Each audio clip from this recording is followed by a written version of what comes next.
Bruce, our condolences here this morning to you. How do you remember David this morning? I remember David as a larger-than-life, very driven personality, a bluff guy, a very loving guy. He mentored a lot of people. He obviously took 2 networks to the top. Channel 9 was already at the top and he took over, but he certainly built Channel 9, and he's always had a fantastic rapport with stars and with executives, and a great determination and ability to get the best out of everyone. He brought a lot of 9 people to 7, but he also, when he came to 7, he realised the strength of the 7 team in productions, in promos. He promoted Tim Warner to head of programming, and Tim ultimately succeeded David. He brought James Warburton, our current CEO, over from McCann Erickson, where James was CEO. David brought him into the TV industry. He became the top sales guy, and now via a slightly indirect path, James is back and he's our CEO and doing very, very well. And he channels David in his thoughts a lot, and it's great to share things with him. What kind of boss and friend was he?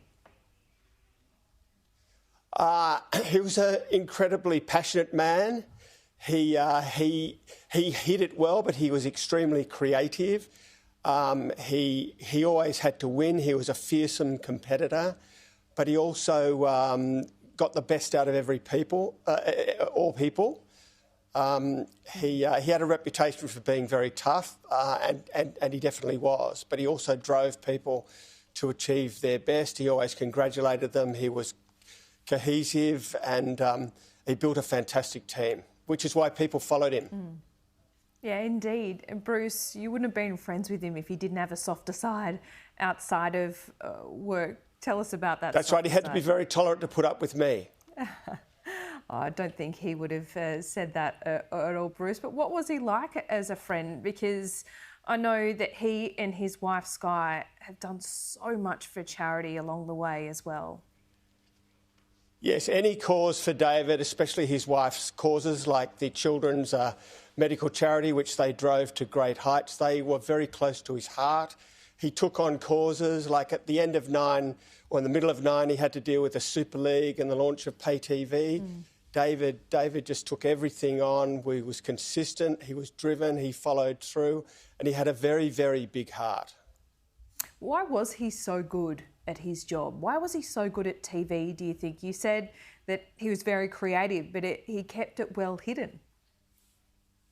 He did keep it well hidden. His initial talent was for sales, and I think in that capacity, he worked out what shows worked well, and news, sport, drama. All the American shows were big in the 1990s, Sex and the City, Friends, Seinfeld.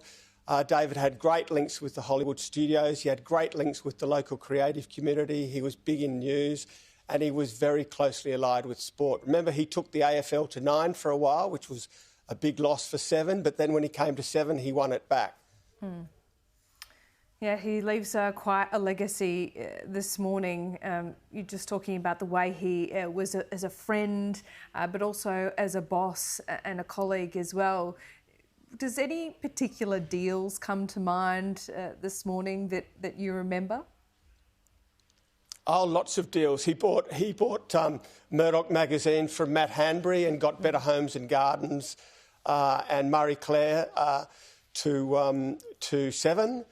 He did the Yahoo 7 deal with his old friends from Warner Brothers. Terry Semel was running Yahoo at the time. David went over and sort of demanded that Terry do a deal with 7, and that was a successful digital transformation for 7 for many years. He was fantastic on AFL negotiations. I remember well all his interactions with Andrew Mitrio and Gil McLaughlin.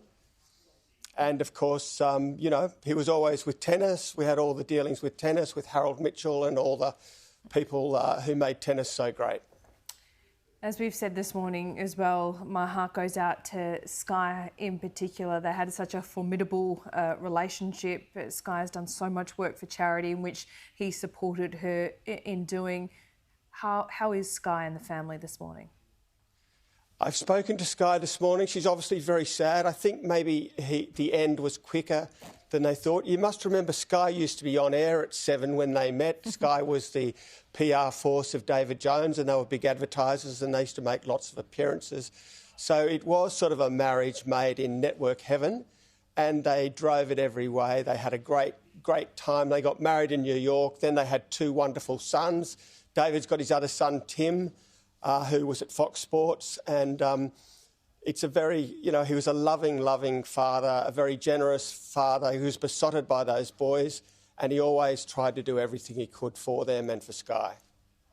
Well, Bruce, we really appreciate your time this morning on what is a really difficult day, but you've certainly painted a picture of the legacy that he leaves, and we thank you for that. No pleasure. He really was a great man. There you go.